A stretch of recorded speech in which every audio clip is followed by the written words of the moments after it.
social media arguments and people really trashing each other. And I just think that's ungentlemanly and a waste of time. And people get wrapped up in who is right, which is really dumb, because what you should be concerned about is what is right.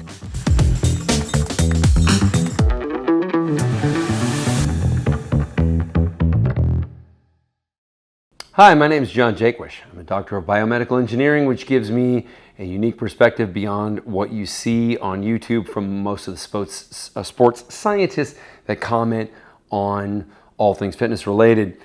Today, I want to do something a little different than I normally do. I want to react to a video that somebody sent me where, and I don't love this kind of thing because I don't like talking about bodybuilding all that much for a lot of different reasons, but mostly it's because there's a lot of social media arguments and people really trashing each other, and I just think that's ungentlemanly and a waste of time, and people get wrapped up in who is right, which is really dumb, because what you should be concerned about is what is right. Like, if you decide you're going to follow a person, well, a person can be wrong, but there are ideas that are infallible.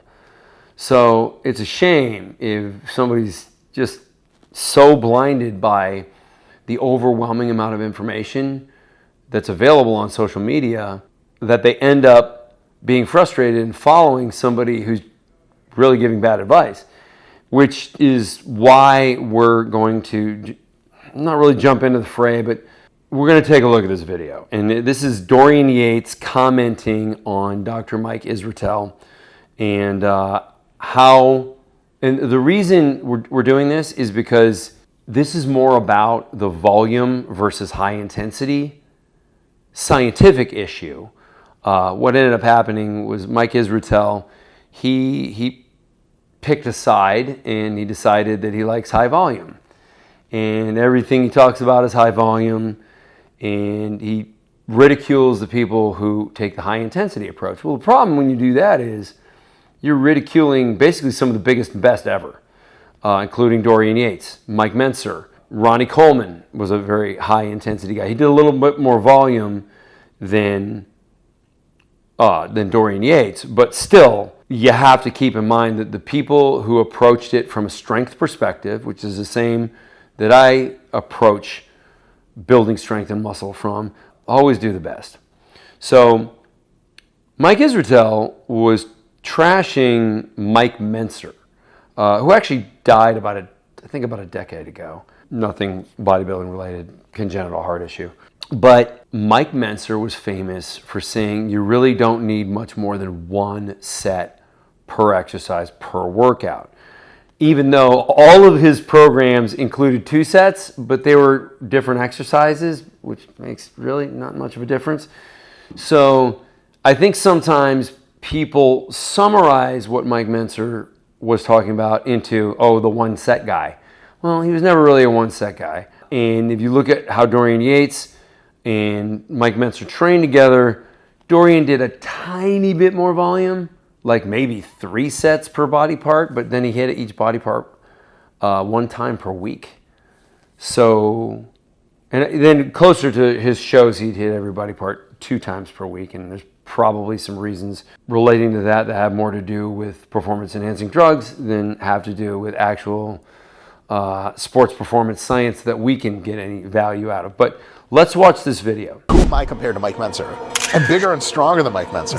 That's it. I'm more educated than Mike Mentzer. I know more things than Mike Mentzer. First of all, I hope that you're being like tongue-in-cheek, kind of humorous. Otherwise, I fear either for your eyesight or your mental health. Because obviously your physique's nowhere near Mike Mentzer, even with all the PEDs that you're taking off your life. Well, maybe you need to ask yourself whether it's worth it, mate, because a bag of shit that gets bigger is just a bigger bag of shit. Yeah, that was a little more aggressive than I thought it was going to be, but clearly Dorian doesn't think much of Mike. I suppose it's justified because Mike's insulting Mike Mentzer, who is Dorian's really good friend, or was before he died. Yeah, so there's a little bit of personal issue in there, but The real crisis between these guys is the argument of high volume versus high intensity, low volume. Yeah, I started the video with, these volume guys, they're wrong. And I said in a previous video, these volume recommendations are so ludicrous, you'd have to quit your job to meet up with them. Like 52 sets per week for quads. Like, most people don't do 52 sets for their entire body per week. Or would be able to find the time to, or have the energy. Of course, they train with very low intensity. So that just means you have to spend hours and hours at the gym doing weightlifting that you're not really trying very hard for. The best in the world have never trained like that. In fact, I think you'll find 0 people who are best in the world. Every once in a while, somebody will say, like Jay Cutler trained with higher volume, and he didn't go, he claims he didn't go to failure, but when you watch him train, man, I really think he did. So I think maybe sometimes he went to failure, other times he didn't, but all the other examples, it's the guy who trains the hardest ends up being the best. And that shouldn't surprise you. And anybody who's telling you need to train less hard and just do more like movement stuff just over and over and over again, yeah, they might be referencing science, but I think there's something wrong with the science that's coming out about higher volume. Hey, there's plenty of people. Lyle McDonald, who has become of interest lately, he's a very famous trainer and has a good YouTube channel where he talks about sports science from a very detailed perspective. He even questions if some of these studies even took place, because if you look at the volume that they were doing, we're talking hours and hours and hours. How did you find a test subject to even do this? Or did they actually do it?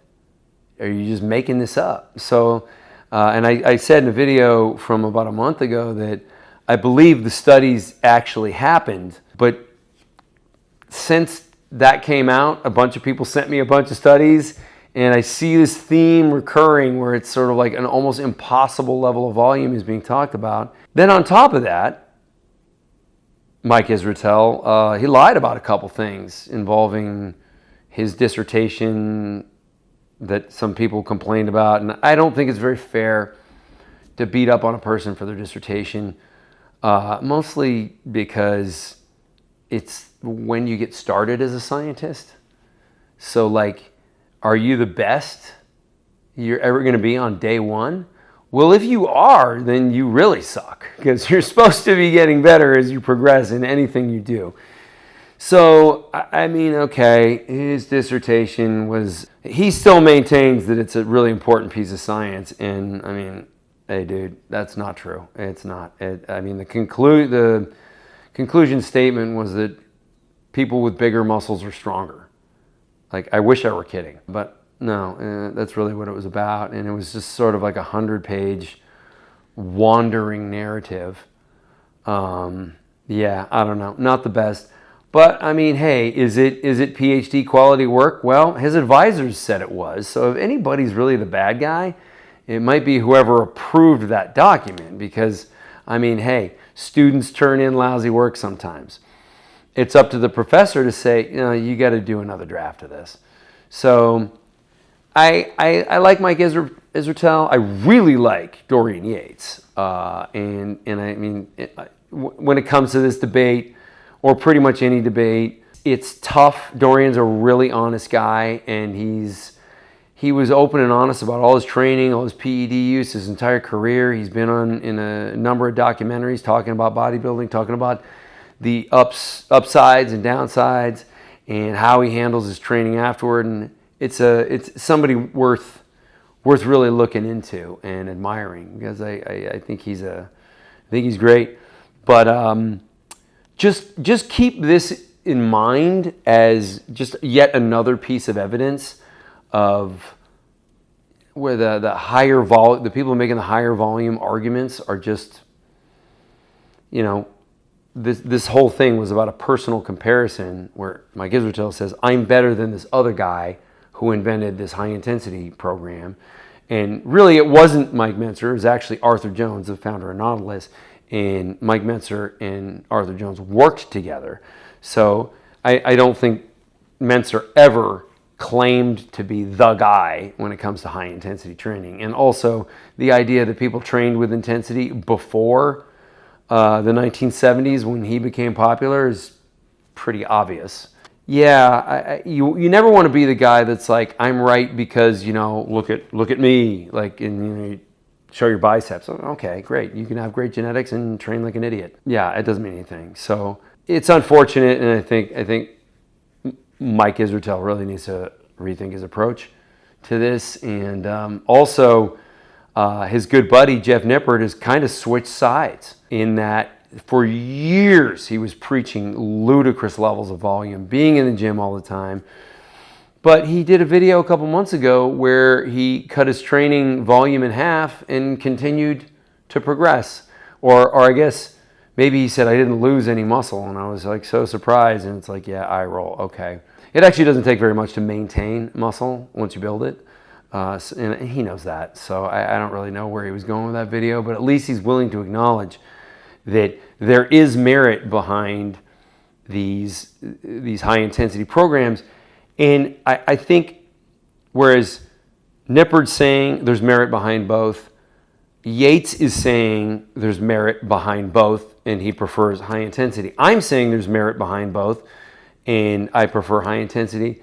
But Mike Israetel is saying volume is king, and if you don't believe that, you're wrong. And that's really bad science because it's ignoring a lot of things. It's not telling both sides of the story. It's kind of dishonest.